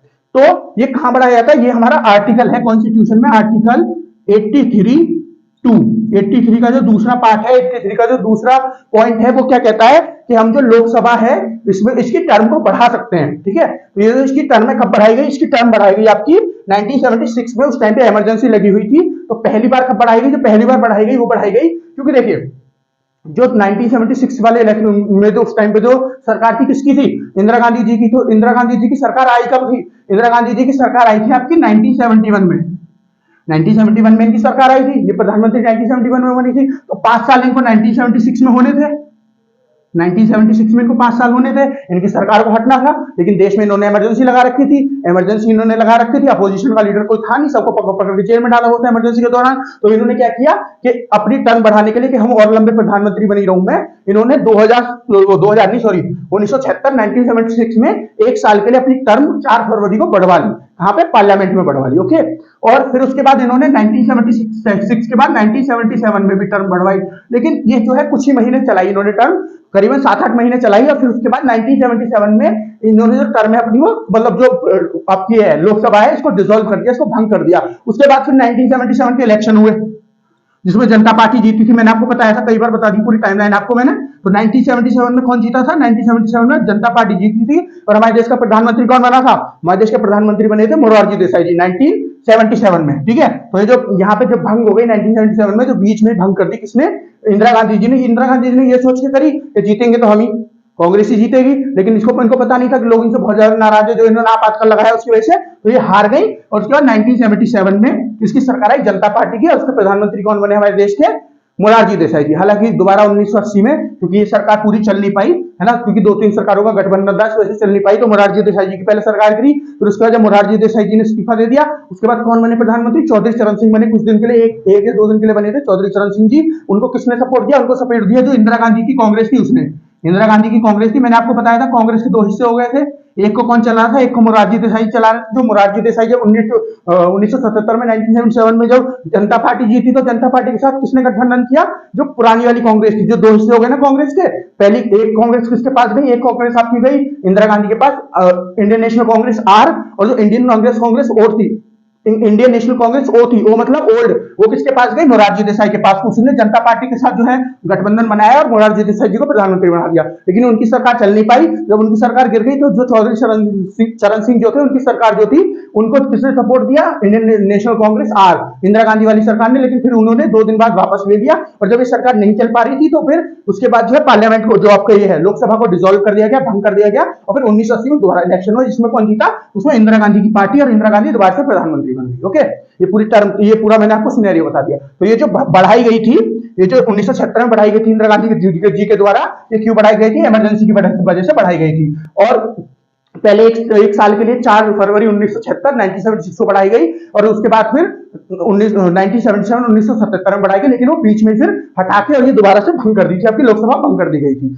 ओके, किस आर्टिकल में आती है? मैंने आपको बताया भंग नहीं करने की, कि बढ़ा सकते हैं 1 साल के लिए, एक बार में 1 साल के लिए बढ़ा सकते हैं। आर्टिकल 83 के सेकंड वाले क्लॉज में, सेकंड वाले पॉइंट में आती है। ओके, और ये आर्टिकल 83 कहता क्या है? आर्टिकल 83 कहता है, ये बताता है कि कोई भी लोकसभा जो है उसकी टर्म कितनी है। मैंने बताया आपको 5 साल की टर्म होती है, तो ये भी हमारे कॉन्स्टिट्यूशन में कहीं लिखा हुआ है ना कि 5 साल के लिए चलेगी। ये जो लिखा हुआ है आर्टिकल 83 में लिखा हुआ है, उसमें अगली टर्म, उसमें अगला पॉइंट क्या लिखा हुआ है? 82 वाला पॉइंट, 83 का जो दूसरा क्लॉज है, दूसरा पॉइंट है कि उसको बढ़ा भी सकते हैं, ऐसी कोई सर्कमस्टेंसेस आ जाए, ऐसी कोई परेशानी आ जाए, जैसे इमरजेंसी आ गई यहाँ पे, इस वजह से। अगर मैं आपको इमरजेंसी के बारे में बताऊं, इमरजेंसी क्या है? जब आपातकाल लगाया जाता है, तो हमारा जो कॉन्स्टिट्यूशन है आपातकाल के बारे में बात करता होगा। आपातकाल कब लगाया जाता है हमारे यहाँ पे ना? आज तक हम एक क्वेश्चन बहुत पूछा जाता है, एक क्वेश्चन बहुत ज्यादा पूछा जाता है वनडे एग्जाम में, कि हमारे यहाँ पे आज तक आपातकाल या इमरजेंसी कितनी बार लगा है, कितनी बार इमरजेंसी या आपातकाल हमारे यहाँ पे आज तक लगा है। तो मैंने जवाब दे दिया, ऐसे कर दिया मैंने पहले ही, पर मैं आपको फिर भी बता देता हूँ कब कब लगा, ये तो ये भी तो बताना है मुझे। तो 3 बार आज तक हमारे यहाँ पे आपातकाल लगा है, 3 बार। पहली बार कब लगा था? पहली बार लगा था 1962 के युद्ध के दौरान। कब? 1962, 1962, जब इंडिया और चाइना का युद्ध हुआ था, इंडो चाइना जो युद्ध हुआ था 1962 वाला, उसके दौरान लगा था। इस टाइम पे हमारे यहाँ के प्रधानमंत्री कौन थे? आपके थे पंडित जवाहरलाल नेहरू जी। फिर उसके बाद कब लगा? 1971 के युद्ध के दौरान। ये किसके साथ हुआ था युद्ध? ये हुआ था इंडिया पाकिस्तान का युद्ध। इस टाइम पे हमारे देश की प्रधानमंत्री कौन थी? इस टाइम पे हमारे देश की प्रधानमंत्री थी इंदिरा गांधी जी। और फिर कब हुआ? फिर ये वाला लगा, जिसके बारे में न्यूज है 1975 में, फिर ये 1975 में लगी। तो ये हमारे यहाँ पे आज तक 3 लगी है। क्या लगी है? 3 इमरजेंसी, है ना? जो नेशनल इमरजेंसी होती है, नेशनल इमरजेंसी के लिए क्वेश्चन पूछा जाता है, जो राष्ट्रीय इमरजेंसी होती है, क्योंकि इमरजेंसी भी 3 प्रकार की होती है ना? एक होती है राष्ट्रीय इमरजेंसी, मतलब नेशनल इमरजेंसी, दूसरी होती है स्टेट इमरजेंसी। हालांकि स्टेट इमरजेंसी कुछ बोला नहीं जाता, इसका टर्म क्या है, एग्जैक्ट टर्म इसका क्या है? इसका एग्जैक्ट टर्म है प्रेसिडेंट रूल। ये तो लगती रहती है आए दिन, आप लोग सुनते रहते होंगे कि ये राज्य है, ये स्टेट है, इसमें प्रेसिडेंट रूल लग गया। क्योंकि जब भी कोई स्टेट की किसी स्टेट की सरकार गिर गई या कुछ भी हो ना, किसी वजह से सरकार नहीं बन पा रही है, कोई और परेशानी हो, जो आपकी कॉन्स्टिट्यूशनल मशीनरी होती है, जो ये आर्टिकल है ना, जो आपका प्रेसिडेंट रूल वाला आर्टिकल है, उसमें बाकायदा ये शब्द लिखा हुआ है, अगर जो कॉन्स्टिट्यूशनल मशीनरी है ये किसी वजह से फेल हो जाए, किसी वजह से चल ना पाए, उसके बाद जो है प्रेसिडेंट अपना रूल यहाँ पे स्थापित कर देंगे। जैसे मैं आपको बताऊं, जब तक जम्मू एंड कश्मीर में प्रेसिडेंट रूल लगता रहता था, अभी बहुत दिन पहले तक प्रेसिडेंट रूल लगता रहता था, प्रेसिडेंट रूल जो है जम्मू एंड कश्मीर में लगता रहता था, बहुत बार यूपी में भी लगा है, बिहार में भी लगा है, कितनी बार कर्नाटक में भी लगा था। अभी थोड़े दिन पहले जब सरकार गिर गई थी, ये कमलनाथ की जब सरकार गिरी थी, यहाँ पे आपका एमपी में यहाँ पे भी लगा था, है ना। और लगता रहता है प्रेसिडेंट रूल तो लगता रहता है, लेकिन नेशनल इमरजेंसी जो पूछा जाता है क्वेश्चन, वो नेशनल इमरजेंसी के ऊपर पूछा जाता है। क्योंकि देखिए प्रेसिडेंट रूल तो लगता रहता है, तो आपसे कोई नहीं पूछेगा प्रेसिडेंट रूल कितनी बार लगा है, क्योंकि लगता रहता है ना। लेकिन जो आपका ये है, आपकी नेशनल इमरजेंसी है, ये आज तक 3 बार लगी है। ये क्वेश्चन पूछा जाता है कहां कब लगी है। 62 1962 में इंडिया चाइना युद्ध के दौरान, 71 1971 में इंडिया पाकिस्तान युद्ध के दौरान, और 1975 1975 में जो इंदिरा गांधी जी ने लगाई थी। और एक और इमरजेंसी रह गई, 3 इमरजेंसी मैंने बताई आपको, एक नेशनल इमरजेंसी, एक स्टेट इमरजेंसी या प्रेसिडेंट रूल, और तीसरी होती है आपकी फाइनेंशियल इमरजेंसी। कोई पैसे से रिलेटेड, कोई इकोनॉमी से रिलेटेड, कोई जीडीपी से रिलेटेड हमारे देश बहुत ज्यादा गंदी स्थिति में, बहुत ज्यादा बेकार स्थिति में आ जाए, हमारी जो फाइनेंशियल जो स्टेबिलिटी है वो ज्यादा खराब हो जाए, पैसे के लिए हमारी जो जीडीपी है बहुत नीचे गिर जाए, पैसा नहीं रहे हमारे पास, उस टाइम पे क्या लगेगी, इस टाइम पे लगेगी फाइनेंशियल इमरजेंसी। फाइनेंशियल इमरजेंसी हमारे यहाँ पे आज तक नहीं लगी है, ठीक है। और कौन कौन से आर्टिकल में इमरजेंसी आती है, देखिए जो आपकी नेशनल इमरजेंसी है, नेशनल इमरजेंसी जो 3 बार लग चुकी है, ये आती है आपकी 352 आर्टिकल 352 में आती है ये आपकी। दूसरी क्या बताई मैंने, प्रेसिडेंट रूल या फिर स्टेट इमरजेंसी, प्रेसिडेंट रूल लिख रहा हूं यहाँ पे, पीआर प्रेसिडेंट रूल, ये आती है आपकी 356 में, 356 में। और तीसरी मैंने क्या बताई, फाइनेंशियल इमरजेंसी, है ना, ये कब लगती है, ये आपकी लगती है 360 में, 360 360 में। तो ये तीनों आर्टिकल हैं जो हमारे कॉन्स्टिट्यूशन में इनका मेंशन है। मैंने आपको बता दिया क्या क्या इसमें होता है, और ये न्यूज मैंने आपको सारी मेरे सबसे A to Z चीजें कवर कर दी हैं। आप अगर आपको फिर भी कुछ लग रहा है कि छूट गया, तो आप एक बार रिपीट करके इसको देख लीजिए, और लग रहा है कोई मैंने चीज छोड़ दी, तो आप कमेंट सेक्शन में बता सकते हैं मुझे। लेकिन मुझे लगता है, जहां तक मुझे अभी रिकॉल हो रहा है, जहां तक याद आ रहा है, मैंने इसके बारे में सब कुछ बता दिया है, जो इससे रिलेटेड क्वेश्चन बन सकते हैं, या फिर जो न्यूज से डायरेक्टली रिलेटेड है या इनडायरेक्टली रिलेटेड है। क्योंकि ये जो इमरजेंसी के मेरे आर्टिकल वगैरह कब कब लगे हैं, तो इनडायरेक्टली रिलेटेड है ना। ये लोकसभा राज्यसभा के बारे में जो बताया मैंने, सीट टर्म वगैरह, ये भी डायरेक्टली इनडायरेक्टली रिलेटेड है, इसलिए मैंने सब कुछ कवर कर दिया, ठीक है। चलिए आगे चलते हैं, अब देखते हैं विदेश के अंदर जो महत्वपूर्ण घटनाएं होती है। मैंने देश के अंदर जो महत्वपूर्ण घटनाएं होती है 5 घटनाएं बता दी आपको। अब विदेश के अंदर जो महत्वपूर्ण घटनाएं होती है ये बता देता हूं मैं आपको। लंबी वीडियो हो गई है, 47 मिनट्स की होने वाली है वीडियो, चलिए जल्दी से खत्म करते हैं। तो जो विदेश के अंदर महत्वपूर्ण घटनाएं होती है इनके बारे में डिस्कस करते हैं। पहली घटना क्या हुई थी, पहली हुई थी 4 फरवरी 48 1948, 4 फरवरी 48 1948 और 1948 में क्या हुआ था, श्रीलंका को ब्रिटिश शासन से स्वतंत्रता मिली। तो जो आपका ये है श्रीलंका देश है, हमारे नीचे पड़ता है श्रीलंका, तो सभी जानते हो कहां पे है। इसको स्वतंत्रता मतलब इंडिपेंडेंस मिली, कब मिली इसको इंडिपेंडेंस, 4 फरवरी 1948। तो अभी जब मैं आपको ये वाली न्यूज पढ़ा था ना, चौरी चौरा वाली, तो मैंने क्या बताया था आपको कि नॉन कॉपरेशन या असहयोग आंदोलन हुआ था। तो वहां पे एक चीज मांगने के लिए, जो उसका अल्टीमेट गोल था, क्या था असहयोग आंदोलन का, डोमिनेंट स्टेटस लेने के लिए, डोमिनेंट स्टेटस लेने के लिए। तो ये जो मिला था ना, ये जो आपकी स्वतंत्रता मिली थी किसको, श्रीलंका को 4 फरवरी 1948 1948 में, ये इनको पूरी स्वतंत्रता नहीं मिली थी, इनको मिला था डोमिनेंट स्टेटस। कब, आज के दिन 1948 में क्या मिला था इनको, डोमिनेंट स्टेटस। तो डोमिनेंट स्टेटस में क्या होता है, देखिए जो मैंने आपको बताया था सारा कुछ ही अपने आप हैंडल करेंगे, लेकिन जो भारत जो इनकी या तो मिलिट्री हुई इनकी, या फिर कोई फॉरेन अफेयर्स से रिलेटेड कोई चीज हुई ना, वो सब कौन करेगा, क्योंकि यहाँ पे अंग्रेजों से मिली है इनको ये जो डोमिनेंट स्टेटस मिला है, तो अंग्रेज करेंगे सब, है ना। तो कैसे होता है, जैसे हमारा देश है, जब से हमारा देश आजाद हुआ है, जब से हमारे पास प्रेसिडेंट है, प्रधानमंत्री भी है। पहले प्रधानमंत्री कौन थे हमारे पास, हमारा जो 1952 में बन गए थे, कौन थे हमारे, 1950 में बन गए थे, कौन थे हमारे 1952 में, पहले इलेक्शन 1951 52 में हुए थे। तो हमारे देश के ऑफिशियल पहले प्रधानमंत्री बने थे ऑफिशियली, वो कौन बने थे पहले इलेक्शन के बाद, आपके पंडित जवाहरलाल नेहरू 1952 में बन गए थे हमारे पहले प्रधानमंत्री, आजादी के कुछ दिन बाद ही। और जो हमारे पहले प्रेसिडेंट थे वो कौन थे, डॉक्टर राजेंद्र प्रसाद, वो भी हमारे 26 जनवरी 1950 को बन गए थे। तो हमारे पास प्रेसिडेंट प्राइम मिनिस्टर पहले दिन से है। प्रेसिडेंट को क्या बोलते हैं, प्रेसिडेंट को बोलते हैं हेड ऑफ स्टेट। स्टेट मतलब देश की बात हो रही है, जो पूरे देश का हेड है वो कौन होता है हमारे, वो होते हैं हमारे प्रेसिडेंट। हमारे देश के पहले नागरिक किसको बोला जाता है, पहला नागरिक हमारे देश का किसको बोला जाता है, प्रेसिडेंट को बोला जाता है। तो हमारे देश के जो हेड होते हैं, हेड ऑफ स्टेट, वो कौन होते हैं आपके, वो होते हैं आपके प्रेसिडेंट। और हेड ऑफ गवर्नमेंट, जो गवर्नमेंट पावर में है उस गवर्नमेंट के हेड कौन है? मोदी जी कौन है इस टाइम पे? प्रधानमंत्री। और प्रधानमंत्री कौन होते हैं? Head of government. तो जो बीजेपी है उसके हेड कौन है इस टाइम पे? उसके लीडर कौन है? उसके लीडर कौन है? उसके लीडर प्रधानमंत्री मोदी जी। और मोदी जी जो है वही जो है हेड है उस पूरी गवर्नमेंट के, और वही प्रधानमंत्री है। जो हेड ऑफ गवर्नमेंट होता है, मतलब जो गवर्नमेंट पावर में होती है उसका जो हेड होता है वो कौन होता है? वो प्रधानमंत्री होता है। और हेड ऑफ स्टेट, हमारे पूरे देश का जो स्टेट यहाँ पे देश को बोला गया है, जो हमारा पूरा देश है भारत जो है, इसका जो हेड होगा वो कौन होगा? वो होगा जो भी प्रेसिडेंट होगा। ठीक है, तो जब हमको डोमिनो स्टेटस मिलता है ना, तो हम अपना प्रधानमंत्री तो रख सकते हैं, है ना, प्रधानमंत्री हम अपना रख सकते हैं, लेकिन प्रेसिडेंट नहीं रख सकते। प्रेसिडेंट की जगह कौन बैठेगा? जैसे यहाँ पे अंग्रेजों की बात हो रही है ना, तो प्रेसिडेंट की जगह कौन बैठेगा? जो वहां की रानी या महाराज होंगे। जैसे मैंने कल आपको आज के इतिहास में बताया था, जो परसों बताया था 2 फरवरी वाली वीडियो में, एलिजाबेथ के बारे में बताया था, चार्ल्स सेकंड के बारे में बताया था। जैसे इस टाइम पे चार्ल्स थर्ड है ना, तो जो देश डोमिनो स्टेटस लेके बैठे हुए हैं, किससे? यूएस से, हम आपका ब्रिटेन से, या फिर यूके से बोलेंगे, यूके से या इंग्लैंड से बोलोगे आप, तो उन देशों का जो हेड है, हेड ऑफ स्टेट उनका कौन है? जैसे हेड ऑफ स्टेट हमारे प्रेसिडेंट है, कौन है हमारे प्रेसिडेंट? द्रौपदी मुर्मू जी। तो उनके जो हेड ऑफ स्टेट है वो कौन है? वो है आपके जो वहां के किंग है इस टाइम पे। पहले क्वीन एलिजाबेथ द्वितीय थी, उनकी मृत्यु हो गई अभी सितंबर 2022 में। उसके बाद वहां का राजा कौन बना? Charles third. तो चार्ल्स थर्ड उनके हेड ऑफ स्टेट है। ठीक है, और हमारे हेड ऑफ स्टेट हमारे प्रधानमंत्री, जब से हम आजाद हुए हैं। क्योंकि मैंने आपको क्या बताया था, 1930 को हमने बोल दिया था हमको अब डोमिनो स्टेटस नहीं चाहिए, अब हमको पूर्ण आजादी चाहिए, पूर्ण स्वराज चाहिए। तो इस वजह से हमको पूर्ण स्वराज मिला था, और इसी वजह से हमारे पास शुरू से हमारे हेड ऑफ स्टेट हमारे प्रेसिडेंट रहे हैं।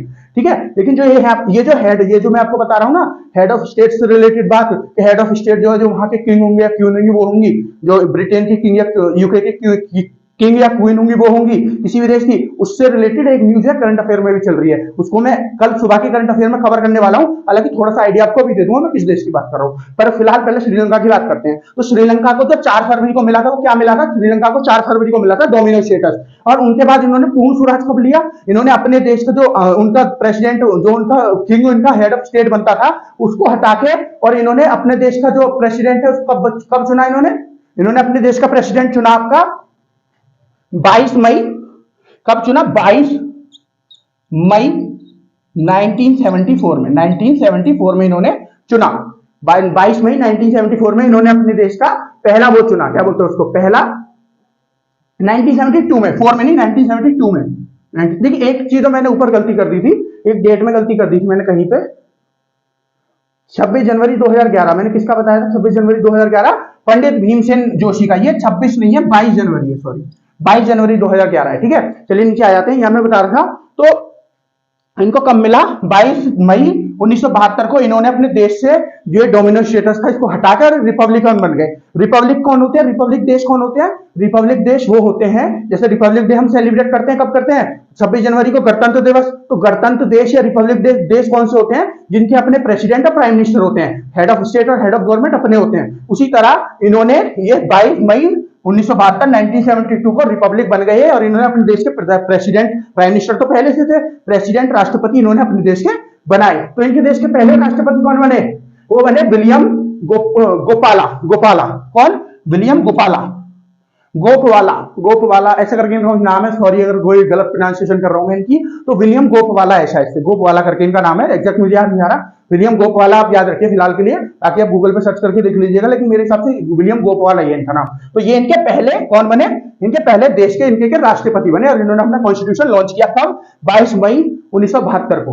ओके, और ये जो है डोमिनो स्टेटस छोड़ के, और कौन बन गए? डोमिनो स्टेटस छोड़ के, और ये बन गए आपके रिपब्लिक, है ना, ये गणतंत्र बन गया है देश। कौन सा? श्रीलंका। जैसे भारत का अगर पूरा नाम आपको कहीं लिखना हो, तो भारत का पूरा नाम इंडिया थोड़ी है, पूरा नाम क्या है? The Republic of India. मतलब जो गणतंत्र भारत है वो हमारे देश का पूरा नाम है, द रिपब्लिक ऑफ इंडिया। क्यों? क्योंकि हमारा देश हमेशा से रिपब्लिक रहा है। उसी तरह श्रीलंका का पूरा नाम क्या है इस टाइम पे? अब क्या है श्रीलंका का पूरा नाम? अब है श्रीलंका का पूरा नाम द रिपब्लिक ऑफ श्रीलंका। उस टाइम पे नहीं था पूरा नाम, उस टाइम पे क्या नाम था? ब्रिटिश श्रीलंका, या फिर इसको श्रीलंका को पुराना नाम क्या बोलते थे? श्रीलंका का पुराना नाम कुछ था, सिलियन करके था, CEYLON, सिलियन। हाँ, CEYLON। तो क्या था इसका नाम? ब्रिटिश सिलियन, CEYLON इसका पूरा नाम था पहले, है ना। फिर उसके बाद इसने अपना नाम श्रीलंका रखा, और श्रीलंका रखने के बाद ये वो हो गया, डोमिनो स्टेटस से आजाद हुआ, तो क्या इसका नाम हो गया? The Republic of Sri Lanka. Okay, चलिए आगे चलते। हाँ, इससे रिलेटेड एक और मुझे न्यूज बतानी है। ये जो मैं इनके बारे में बताया था, जो विलियम, जो आपको विलियम्स के बारे में मैंने बताया था, जो इनके देश के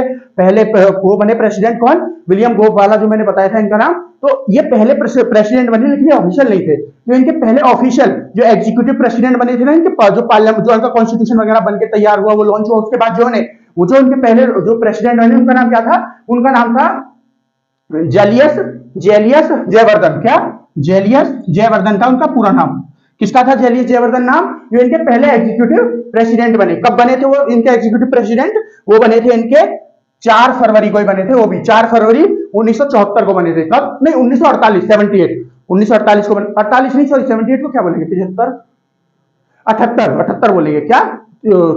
तो आपके 4 फरवरी 1978 को बने। मैं उस न्यूज को भी इसमें इंक्लूड कर सकता था, लेकिन वो इसी से लिंक्ड थी, इस वजह से मैंने सोचा कि उसको डुप्लीकेशन क्या करें, दूसरी क्या बनाए, मल्टीपल न्यूज क्या बनाए, इसी में अब आपको बता दूंगा। ठीक है, इसी में जो है ये जयवर्धन जो है इनके पहले एग्जीक्यूटिव प्रेसिडेंट बने। ओके, ये ऑफिशियल नहीं थे, एग्जीक्यूटिव नहीं थे। जो विलियम गोप वाला है, ये जो जयवर्धन जी है, इनके ऑफिशियल बने थे। Okay, president. ओके, चलिए आगे देखते हैं। आज की लास्ट न्यूज देख लेते हैं। लास्ट न्यूज क्या है? 2004 में 4 फरवरी 2004 को क्या हुआ? सोशल मीडिया साइट फेसबुक को मार्क जुकरबर्ग ने लॉन्च किया था। तो आज के दिन जो फेसबुक साइट है, मार्क जुकरबर्ग ने, जो इसके बनाने वाले हैं, जो इसके फाउंडर है, उन्होंने लॉन्च किया था। किसको? फेसबुक को। तो इसके बारे में तो मुझे कोई इंट्रोडक्शन देने की जरूरत नहीं है। फेसबुक को एफबी आप बोलते हैं, हम सब लोग एफबी बोलते हैं फेसबुक को। इसके बारे में तो सभी जानते हैं, बस आप ये जान लीजिए इसको लॉन्च कब किया गया? 4 फरवरी 2004 को। देखिए एग्जैक्टली इसको 4 फरवरी 2004 को लॉन्च नहीं किया गया था, इसको पहले ही लॉन्च कर दिया गया था 2003 में, लेकिन उस टाइम पे इसका नाम कुछ और था। इसको कब लॉन्च कर दिया गया था? इसको लॉन्च कर दिया गया था आपका 28 अक्टूबर 2003 को। कब? 28 अक्टूबर 2003 को उसको लॉन्च कर दिया गया था। 28 अक्टूबर, नीचे दिख भी रहा है आपको, मैं लिख रहा हूं,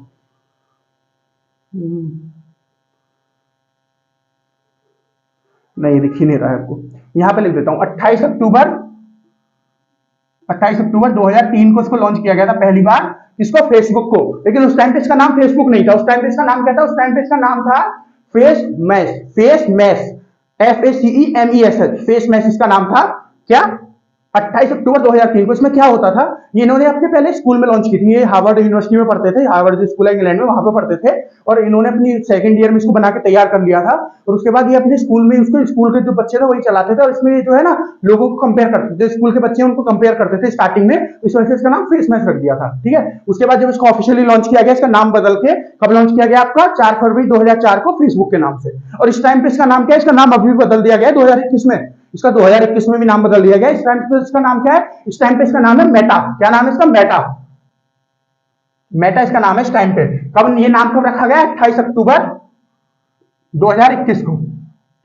तो जिस दिन ये लॉन्च की गई थी पहली बार 28 अक्टूबर 2003 को, उसी तारीख को इसका नाम चेंज कर दिया गया मेटा। ठीक है, बीच में जो जिस नाम से फेमस हुई थी वो क्या नाम था? फेसबुक, और उस टाइम पे इसका नाम क्या रख दिया गया? मेटा। अगर फेसबुक के बारे में बताओ, इसमें बहुत बड़ी बड़ी जो है कंपनीज को एक्वायर किया हुआ है, जैसे व्हाट्सएप जो है वो भी फेसबुक के अंदर आती है, इंस्टाग्राम हम सब चलाते हैं, ये भी सोशल मीडिया साइट है, ये भी इसी के अंदर आती है। ठीक है, तो आज के लिए इतना ही। एक बार आप पूरा बोर्ड देख लीजिए, आशा करता हूं आपको सारा कुछ समझ में आ गया होगा। तो गाइस आशा करता हूं आपको सारा कुछ समझ में आ गया होगा। फिर भी आपको कुछ समझ में नहीं आया तो मुझे आप कमेंट सेक्शन में कमेंट करके बता सकते हैं इस वीडियो को देखने के बाद, और फिर मैं आपको सारा कुछ समझा दूंगा जो भी आपको समझ में नहीं आया होगा। तो आज के लिए इतना ही। मिलते हैं आपसे कल संडे है, कल आपसे मिलते हैं 5 फरवरी की आज के इतिहास की वीडियो के साथ। तब तक के लिए धन्यवाद। हमारा जो चैनल है मार्गदर्शी शिक्षा केंद्र, उसको सब्सक्राइब करें, हमको ज्यादा से ज्यादा सपोर्ट करें। हमारी जो मेहनत है उसको हमको भी लगे कि हम जो मेहनत कर रहे हैं उसको फायदा मिल रहा है। आप सपोर्ट करें, और आपको पसंद आ रहा है तो फिर आप ज्यादा से ज्यादा इसको शेयर करें, लाइक करें, क्योंकि लाइक और शेयर आप जब करते हैं और चैनल को सब्सक्राइब करवाएं हमारे को, तो जो क्या होता है, जो हमारे चैनल के सब्सक्राइब बढ़े या लाइक या शेयर बढ़ती है तो फेसबुक को पता, फेसबुक बोल रहा हूँ, फेसबुक की बात हो रही थी, यूट्यूब को पता चलता है कि हमारी वीडियो पसंद आ रही है लोगों को, मतलब अच्छा कंटेंट हम दिखा रहे हैं, तो वो अपने आप भी उसको पब्लिश करना शुरू कर देता है लोगों के पास। तो आप भी जब आप भी शेयर करेंगे तो आप भी एक पूरी चैन बनाएंगे, लोगों के पास को पहुंचाएंगे ज्यादा से ज्यादा लोगों के पास, और यूट्यूब भी पहुंचाएगा ज्यादा से ज्यादा लोगों के पास, तो हमको उसको बहुत ज्यादा फायदा होगा। हम और ज्यादा सब्जेक्ट जो है स्टार्ट कर सकते हैं और ज्यादा टीचर्स ला सकते हैं अपने लिए। ठीक है, तो आज के लिए इतना ही। हमारा चैनल है मार्गदर्शी शिक्षा केंद्र, इसको सब्सक्राइब करें, हमारी वीडियो को लाइक करें, शेयर करें। मिलता हूं मैं आपसे 5 फरवरी की आज के इतिहास की वीडियो के लिए। तब तक के लिए धन्यवाद।